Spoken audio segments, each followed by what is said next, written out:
धीरेन्द्र कृष्ण शास्त्री की खुलने लगी पोल, मंच से बिलख बिलख कर रोने लगा, भक्तों के सामने ही सिसकने लगा। फिर धीरेन्द्र कृष्ण शास्त्री ने सुना दी एक और झूठी कहानी। लोगों ने उठा दी आवाज, अब नौटंकी बंद करो। धीरेन्द्र कृष्ण शास्त्री की बंद होने जा रही दुकान, लोगों के सामने गिड़गिड़ाने को मजबूर हुआ धीरेन्द्र कृष्ण शास्त्री। अभी तक आप लोगों ने धीरेन्द्र कृष्ण शास्त्री को चीखते चिल्लाते, लोगों को धमकी देते और तो और महिलाओं से बदसलूकी करते हुए देखा होगा, लेकिन आज हम आपको दिखाने जा रहे हैं कि कैसे पोल खुलते ही वो भक्तों के सामने गिड़गिड़ाने लगा है, कैसे वो बिलख बिलख के रोने लगा। उसकी सिसकियां दूर तक सुनाई थी और ये सब बस इसलिए क्योंकि अब धीरेन्द्र कृष्ण शास्त्री के दरबार में उसके भक्तों की तादाद कम हो रही है, जिससे उसका झूठ का धंधा ठीक तरीके से चल नहीं पा रहा है और अब वो अपने भक्तों से वापस आने की अपील करने लगा है। धीरेन्द्र कृष्ण शास्त्री की बोलती हुई बंद, अब दुकान होने वाली बंद, तो छाती पीट पीट कर रोने लगा। धीरेन्द्र कृष्ण शास्त्री की ऐसी हालत देखकर आप भी सोच रहे होंगे कि आखिर इसकी हालत ऐसी कैसी हो गई। ये तो बुलडोजर चला देने की धमकी दिया करता था, जो लोग इसकी पोल खोलते थे उनको डराया करता था, लेकिन ऐसा क्या हुआ कि धीरेन्द्र कृष्ण शास्त्री मंच से बिलख बिलख कर रोने लगा।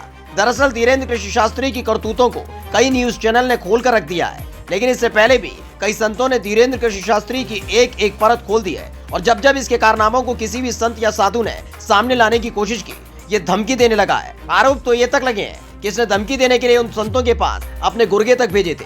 इसके कारनामे तो आपने देखे ही होंगे, जिसमें कभी ये भगवानों को फोन लगाता है तो कभी इस बात का दावा करता है कि जो भी फरियादी इसके पास आता है उसकी शिकायत की जानकारी इसे पहले से होती है। लेकिन इसके कर्मकांड खुल गए, जिसके बाद इसके दरबार में आने वाले भक्तों की तादाद कम होने लगी है। इस बीच अब ये अकेला पड़ गया है। अगर किसी को धमकाना होता है, डराना होता है, तो नेताओं का सहारा लेकर वो काम कर लेता, लेकिन भक्तों को कैसे डरा सकता है, इसलिए अब उन्हीं भक्तों के सामने गिड़गिड़ाने लगा है। योगी की तरह बनने की थी ख्वाहिश, कई बार खा चुका है लताड़, अब धीरेन्द्र कृष्ण शास्त्री का सारा खेल खत्म। हाल ही में आपको याद होगा कि इसने खुद को बुलडोजर वाले बाबा के तौर पर मशहूर करने के लिए अपने दरबार में बुलडोजर से खाना बनवाया था, जिससे लोग योगी आदित्यनाथ को भूल जाएं और इसे बुलडोजर वाले बाबा के नाम से बुलाने लगे। लेकिन इसका ये दाव उल्टा इस पर ही भारी पड़ गया था, क्योंकि जब इसके दरबार में कथा के दौरान भगदड़ मची थी तो ये आराम से बैठकर सिर्फ तमाशा देख रहा था और पूरी घटना से पल्ला झाड़ लिया था। इसके बाद लोगों में धीरेन्द्र कृष्ण शास्त्री को लेकर गुस्सा चढ़ गया था कि एक ऐसा संत है जो घटना पर झूठ बोलता है, जिसके बाद धीरे धीरे इसके भक्तों में कमी आती चली गई और अब हालात ये हो गए कि पहले के मुकाबले धीरेन्द्र कृष्ण शास्त्री के दरबार में आने वालों की तादाद बेहद कम हो चुकी है, जिससे धीरेन्द्र कृष्ण शास्त्री बुरी तरह बौखला गया है और अब सीधे तौर पर अपने ही भक्तों के सामने गिड़गिड़ाने लगा है। आपको क्या लगता है कि धीरेन्द्र कृष्ण शास्त्री के साथ क्या होना चाहिए? अपना जवाब कमेंट करके जरूर बताएं और पेज को लाइक और सब्सक्राइब करना ना भूलें। Special desk India 7 now.